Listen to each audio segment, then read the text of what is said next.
আসসালামু আলাইকুম। সবাই কেমন আছেন? আশা করি সবাই অনেক অনেক ভালো আছেন। আজকে আমি তৈরি করব গাজর আর নারকেলের নাড়ু। এভাবে গাজর আর নারকেলের নাড়ু তৈরি করলে কিন্তু খেতে অসম্ভব মজা হয়। বাসায় অবশ্যই একদিন ট্রাই করবেন। ইনশাল্লাহ আপনাদের কাছেও খুবই ভালো লাগবে। এখন কথা না বাড়িয়ে দেখে নেই আমি কিভাবে গাজর আর নারকেলের নাড়ুটা তৈরি করলাম। প্রথমেই নিয়ে নিলাম এখানে 2টা গাজর, আর এই গাজরটাকে খুব ভালো করে ধুয়ে পরিষ্কার করে গ্রেটারের সাহায্যে গ্রেট করে নেব। আর গ্রেট করার সময় একদম চিকন যে গ্রেটার আছে ওইটা দিয়ে গ্রেট করে নেবেন। অফ ক্যামেরায় এগুলো গ্রেট করে আমি ভালো করে ধুয়ে ঝর্ণা দিয়ে একটা সাইডে রেখে দেব। এখন আমি নাড়ু বানাতে চলে যাব। এদিকে আমি একটা ফ্রাই প্যান বসাই দিছি আর দিয়ে দিলাম গোটা গরম মশলা, দিয়ে দিব 2 চামচ পরিমাণ ঘি,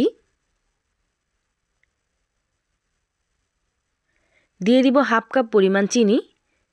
আর এখন এই চিনিটাকে খুব ভালো করে জাল করে ক্যারামেল করে নিতে হবে।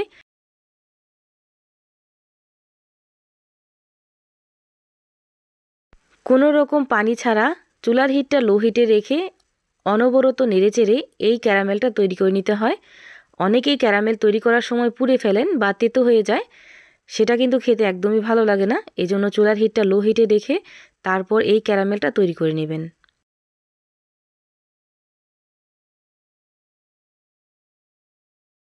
আর এই তো দেখতেই পাচ্ছেন ক্যারামেলটা কিন্তু একদম পারফেক্টলি রেডি। এখন এখানে আমি আগে থেকে কুচি করে ঝরা দিয়ে রাখা গাজর কুচিটা দিয়ে দিব। এখন এই গাজর কুচিটাকে অনবরত নেড়েচেড়ে খুব ভালো করে মিশিয়ে নিব।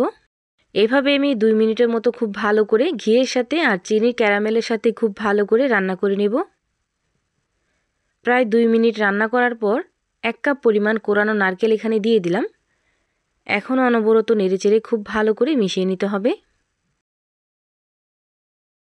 এভাবে গাজর আর নারকেলটাকে খুব ভালো করে আরও 2 থেকে 3 মিনিট খুব ভালো করে রান্না করে নেব।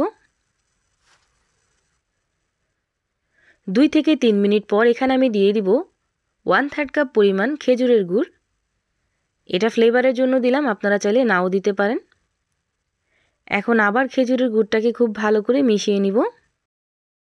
এখন চুলার হিটটা মিডিয়াম টু হাই হিটে রেখে অনবরত নেড়েচেড়ে নাড়ুর এই পুরটাকে রান্না করে নিতে হবে যতক্ষণ না পর্যন্ত খুব সুন্দর একটা কালার চলে আসছে।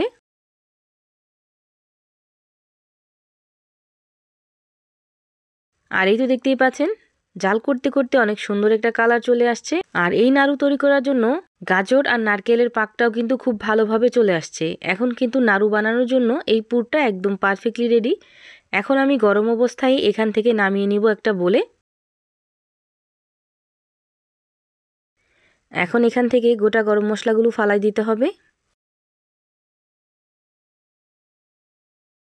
এখন আমি নাড়ুগুলো তৈরি করে নিতেছি। আপনারা আপনাদের পছন্দ মতো নাড়ুর শেপগুলো দিয়ে দিবেন। আমি একটু বড় বড় করে বানিয়ে নিতেছি। আমার এই ভিডিওর কোনো অংশ যদি আপনাদের কাছে ভালো লেগে থাকে তাহলে লাইক, কমেন্ট অ্যান্ড শেয়ার করতে ভুলবেন না।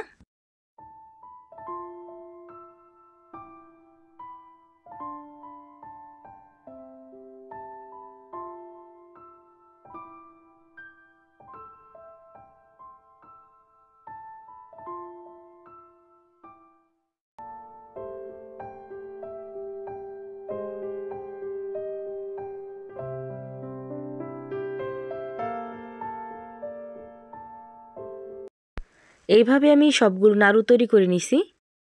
এই তো তৈরি হয়ে গেল গাজর আর নারকেলের নাড়ু।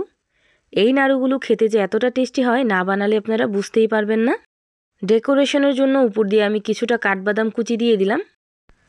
আমার এই ভিডিওটা যদি ফেসবুক পেজ থেকে দেখে থাকেন তাহলে আমার পেজটা অবশ্যই ফলো দিয়ে রাখবেন। আর যদি ইউটিউব চ্যানেল থেকে দেখে থাকেন তাহলে আমার চ্যানেলটা সাবস্ক্রাইব করে পাশে থাকা বেল আইকনটা বাজিয়ে দিবেন। তাহলে আমি প্রতিদিন ভিডিও ছাড়লে আপনাদের কাছে খুব তাড়াতাড়ি পৌঁছে যাবে। সবাই ভালো থাকবেন, সুস্থ থাকবেন। আল্লাহ হাফেজ।